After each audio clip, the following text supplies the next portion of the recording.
Assalamualaikum warahmatullahi wabarakatuh. Saya Ferry Lydia Eshifa dari Farmasi 7A. Di sini saya akan menjawab pertanyaan-pertanyaan yang ada di PowerPoint mata kuliah Sistem Pengantar Obat. Dosen pengampunya yaitu Ibu APT Yulianis Enfam. Nah, di dalam PowerPoint tersebut terdapat 5 pertanyaan. Saya akan menjawab masing-masing pertanyaan insya Allah dengan jelas. Yang pertama pertanyaannya itu jelaskan perbedaan sistem pemberian obat menurut keadaan fisiknya. Nah, jawabannya itu ada 4, ada gas, cair, setengah padat, dan bentuk padat. Untuk gas contohnya yaitu anestesi, untuk cair misalnya larutan, emulsi, dan suspensi. Untuk setengah padat misalnya krim, salep, gel dan pasta. Dan untuk bentuk padat yaitu bubuk, butiran, tablet, dan kapsul. Nah, untuk pertanyaan yang kedua, jelaskan perbedaan sistem pengiriman obat sesuai dengan rute pemberiannya. Nah, itu ada 5. Yang pertama ada rute oral, yaitu rute yang dimasukkan ke dalam mulut. Dan yang kedua ada parenteral, yaitu langsung masuk ke tubuh, contohnya suntik, infus, intravena, intramuskular, dan lain-lain. Untuk yang ketiga ada transdermal. Nah, ini masuk ke tubuh dengan melalui menembus kulit seperti salep, krim, gel, dan lain-lain.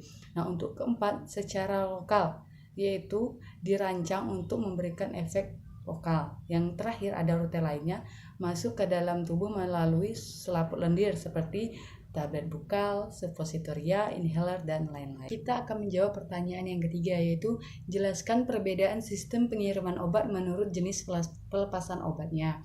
Nah, di sini ada 2, yaitu pelepasan segera atau immediate release dan pelepasan yang dimodifikasi atau modified release.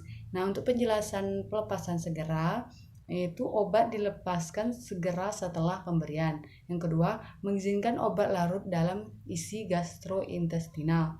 Sedangkan pelepasan obat yang dimodifikasi ini, pelepasan obat hanya terjadi beberapa saat setelah pemberian dan untuk bentuk sediaan yang karakteristik mencapai tujuan terapeutik. Baiklah, selanjutnya kita akan menjawab pertanyaan yang keempat. Jelaskan beberapa contoh sediaan immediate release dan delay release. Untuk immediate release ada bentuk larutan oral, ini obat dilepaskan dan bercampur dengan cairan gastrointestinal. Yang kedua, bentuk serbuk dan butiran. Ini perlu dilarutkan terlebih dahulu sebelum dilepaskan melalui disolusi. Yang ketiga itu tablet. Tablet perlu dihancurkan setelah hancur menjadi serbuk partikel dan akhirnya terjadi pelarutan obat. Nah, untuk yang terakhir kapsul, yaitu melepaskan kandungan obatnya. Untuk bentuk sediaan delay release, contohnya yaitu rapid action tablet dan kapsul, dan tablet salut enterik, di mana waktu pelepasan dicapai melalui lapisan penghalang. Nah, kita lanjut untuk pertanyaan yang kelima. Jelaskan beberapa kelebihan dan kekurangan extended release. Untuk keuntungannya, yaitu ada keuntungan rilis diperpanjang dan keuntungan formulasi rilis diperpanjang.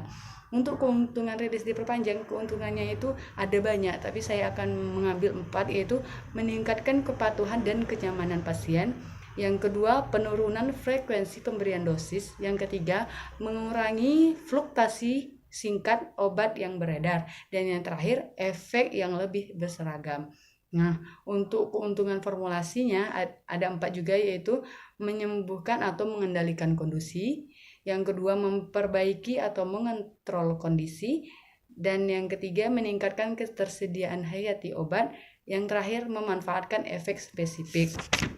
Nah, untuk kerugiannya, ini kerugian formulasi diperpanjang.